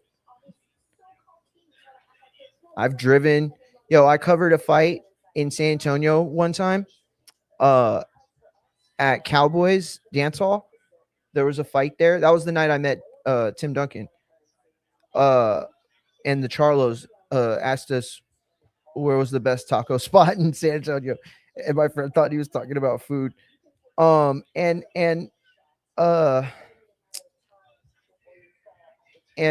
we went to the hotel to go interview fighters and referees. Like, everybody was staying at the same hotel in San Antonio, where I worked till like 1:30 a.m. Was never gonna stay in Corpus, bro. I fucking drove back to Corpus, like a 2-hour drive, at like 3 a.m. And shout out to Ness, bro. He wasn't paying much at the time, but that motherfucker stayed on the phone with me for my entire drive, just to make sure I was safe. And even at times when I was like, hey, bro, I'm an hour out, I'm good, dog. He's like, yeah, so am I. I'm good too. I was like, damn, that's crazy, bro. You're a real one for that. Can you name at least one disclosed without repercussion? Name one what, though? Just got home. Ricky lost again. Buried jobber or incoming heel turn? I don't think either, honestly. No, he didn't lose.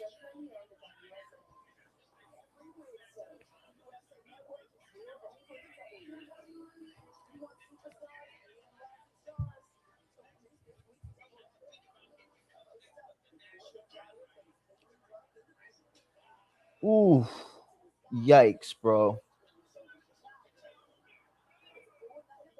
Davies just kicked him directly in the chest, bro. That's how you cause heart attacks. Don't it feel like the levity of SmackDown's just so much less than Raw? Like, it's like you have to watch Raw, but it's like you don't have to watch SmackDown. Like, there are things you'd maybe want to catch, but you don't have to watch a whole show. And if Backlash was any representation, you ain't even got to watch it for the pay-per-view either.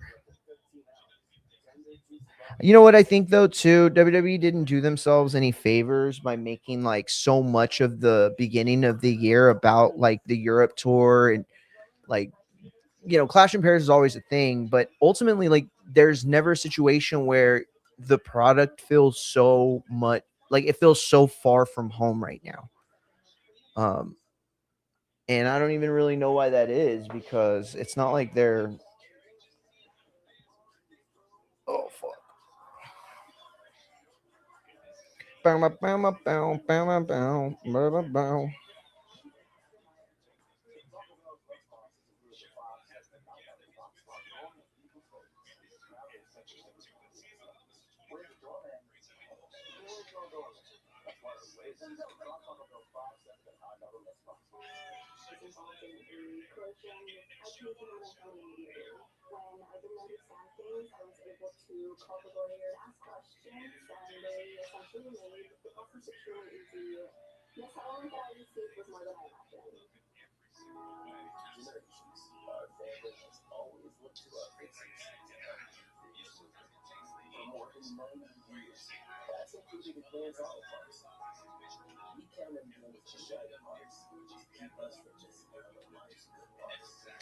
I don't know what to think still about the main narrative for tonight.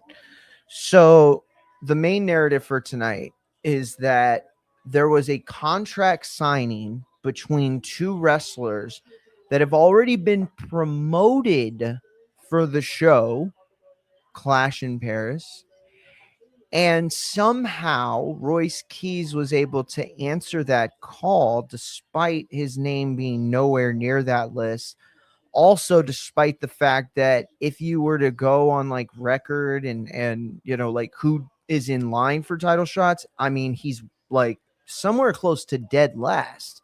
I mean, he's a guy who's been with the company for several months and has had like you could count his matches on one hand.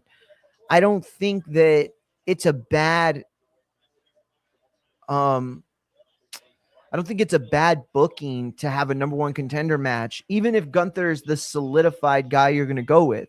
Still, you're able to do these kinds of things that up the brand of other people around them without affecting the stakes, right? And maybe that is what ends up happening, right? Like maybe Gunther wins by cheating, Royce Key shows up in Paris, helps Cody win, Cody gets pissed, like, you know what I mean? Like you can go with it a lot of different ways. I'm not saying it's bad to interject Royce Keys or anyone else, even if they don't have a very consequential role inside the program.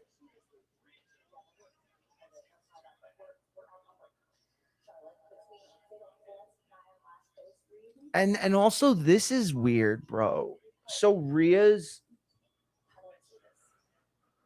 booking when you get to SmackDown is the third person narrative in a multi-man feud. Like her and Jade aren't even beefing anymore, really. Like it's not even between them anymore.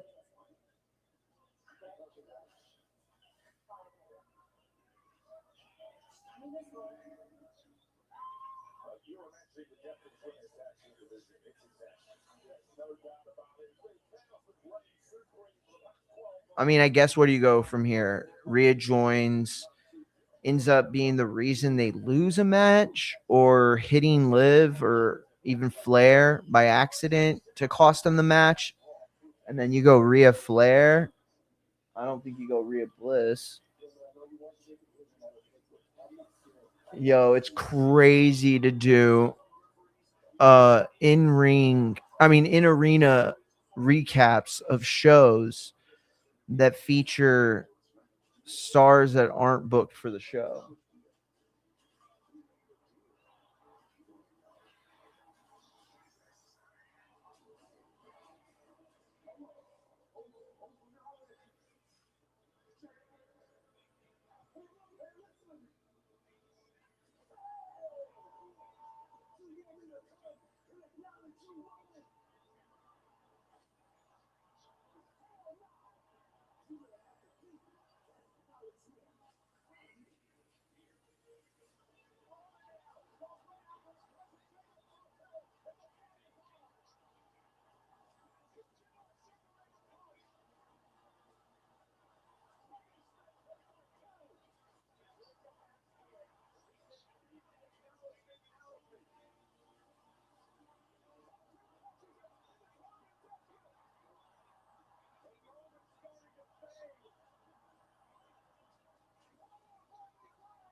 Yo, he took out both Jay and Jimmy in the most comical way possible. These guys basically had their heads lined up in like a very Three Stooges way, only to take a major bump from Jacob Fatu. And it's like, I don't know, where is this going? See, that's why it was a problem that you ran Roman and Jacob so fast. It should have been a situation where, like I described before, like Mortal Kombat, right? You got to fight a few people before you get to Goro. And the only way to get to the main boss, Shang Tsung, is by going through Goro. So you fucking go through Jimmy, you go through Jay, so you go through Jay, you go through Jimmy.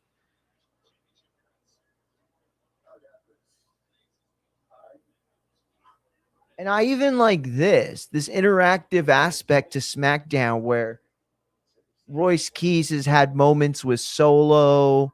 He's had moments with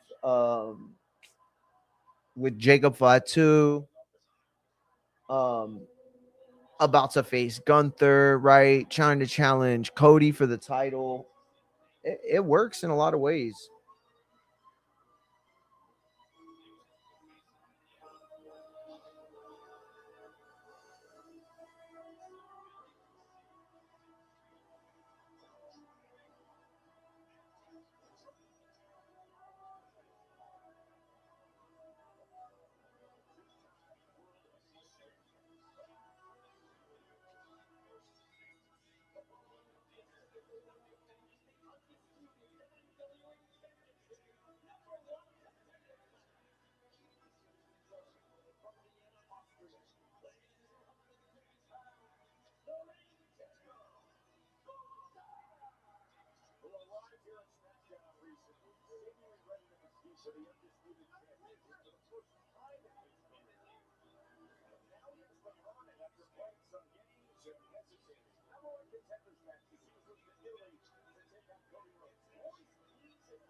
It would be pretty crazy to think that Roman would once again headline this week's Raw in a only speaking role. Like, there's no way they're gonna do that, right?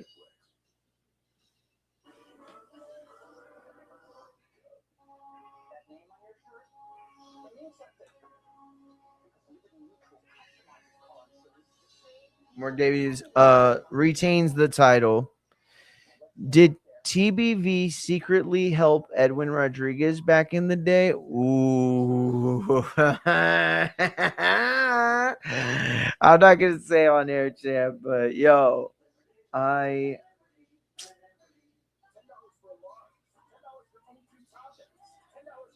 I can tell you you're like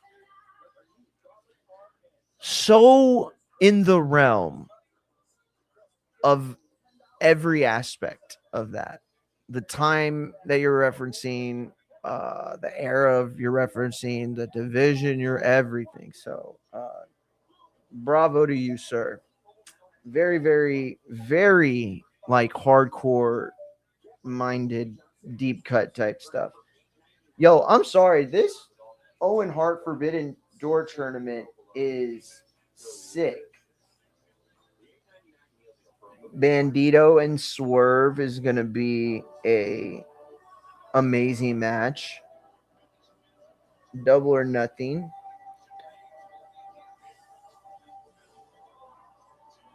But Bandito is facing Blake Christian tonight.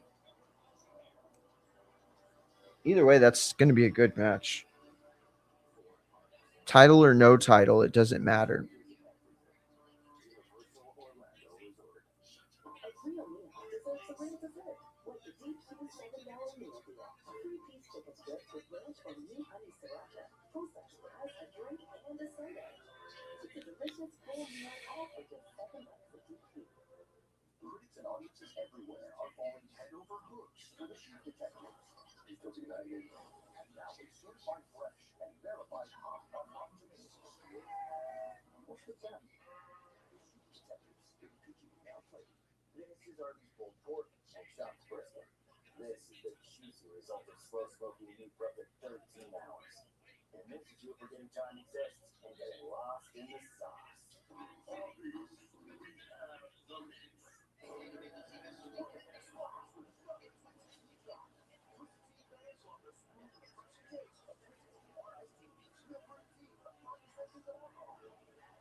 Dude, is Riyadh season like 4 years long? What's going on? I feel like it's always is Riyadh season like never in?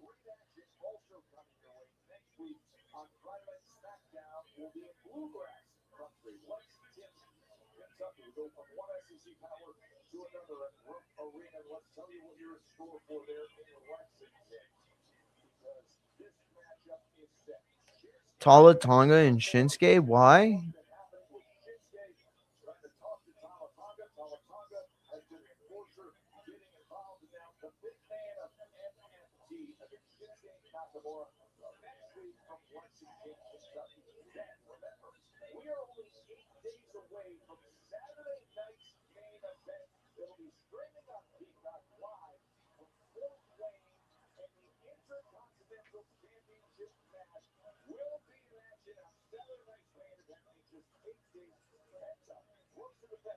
Yo, I forgot. It's already fucking Saturday night main events, dude. That's crazy.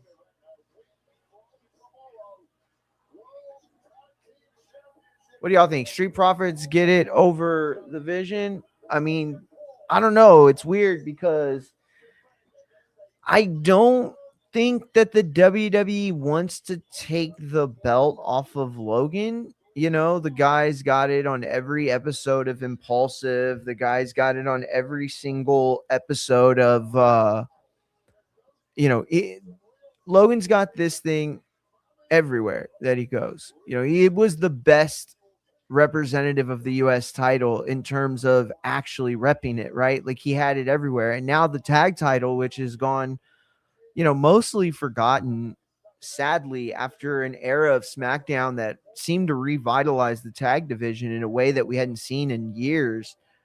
Um, and you know, now it's just like a forgotten belt. And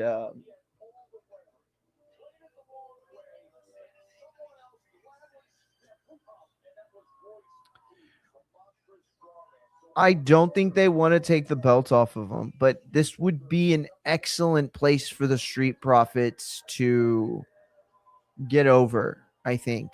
The comebacks felt a little stale, repetitive, kind of like Control C. Um, but I don't know. They can still make it work. The hell, they just made the 6-man tag out of nowhere. All right. Like, who even cares about this program? It means nothing. They don't have the titles. Why does Bliss and Flair give a shit again? And it's not like the tag champs aren't on the. And also, what the hell? Now that I think about it, aren't Nia and Lash on Raw?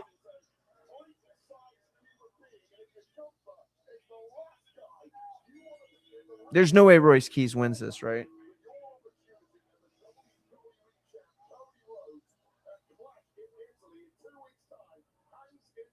Yeah. Okay. Oh shit. Guys, I'm gonna have to roll. I'm gonna have to get out of here before the main event's over. My bad. We'll be back tomorrow for the Rousey Carano Keyshawn Davis cards. We'll be live all day pretty much for that. We're watching the Alan Costa fight as well as the Hergovich Allen fight. So make sure you're tapped in, make sure you're tuned in, turn your notifications on, hit the sub if you haven't, hit the follow if you haven't. Remember, at Infighting FX is INFIGHTINGFX on all platforms, YouTube, X, IG, and Twitch. And yeah, we'll be live on all platforms tomorrow. So subscribe, and yeah, shout out to Alex, shout out to Matt, shout out to everybody else that was on the chat in IG. Shout out to Kins who was watching as well. Yeah, anyway, go to fightsatw.com, check out my recap and all of the combat sports news over there on fightsatw.com. Bookmark it, make it your one-stop shop for all combat sports. And yeah, we will definitely see you tomorrow. And we will also be back on Monday for the weekend recap. Everything you need to know that went down in fighting. So we'll be back tomorrow. Until then, peace.